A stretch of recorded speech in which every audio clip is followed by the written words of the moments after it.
ઉમરેઠ ખાતેની હોસ્પિટલ બની વ્યાપારીકરણના ધામ। અગાઉ એક હોસ્પિટલમાં એમએલસીના ચાલતા ભ્રષ્ટાચાર બાદ વધુ એક હોસ્પિટલનું પોત પ્રકાશ્યું। નર્સ દ્વારા ગેરકાયદેસર ગર્ભપાત થયેલ મહિલાની તબિયત લથડતા મામલો પહોંચ્યો પોલીસ મથકે।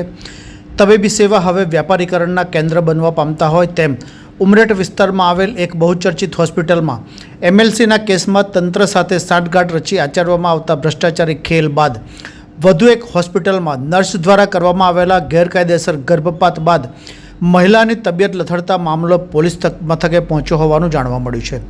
પ્રાપ્ત વિગતો અનુસાર ઉમરેઠ વિસ્તારમાં આવેલી કેટલીક હોસ્પિટલ વ્યાપારીકરણનું કેન્દ્ર બનવા પામી હોય તેમ એક બહુચર્ચિત હોસ્પિટલમાં મેનેજરના સથવારે તંત્ર સાથે સાંઠગાંઠ રચી મોટા પાયે નાણાં ભ્રષ્ટાચારી ખેલ રચાતા હોવાની ચર્ચા એરણે ચડવા પામ્યા બાદ વધુ એક ઉમરેઠની વેદ હોસ્પિટલમાં ફરજ બજાવતા નર્સ દ્વારા નડિયાદની મહિલાને 3 માસના ગર્ભને નજીકમાં આવેલ એપાર્ટમેન્ટ ખાતે લઈ જઈ ગેરકાયદેસર ગર્ભપાત કરાવવામાં આવ્યા બાદ મહિલાની તબિયત લથડતા મામલો પોલીસ મથકે પહોંચતા મહિલાના પરિવાર દ્વારા વેદ હોસ્પિટલમાં ફરજ બજાવતા 2 નર્સ વિરુદ્ધ ફરિયાદ નોંધાવતા પોલીસે ગુનો નોંધી વધુ તપાસ હાથ ધરી હોવાનું જાણવા મળ્યું છે।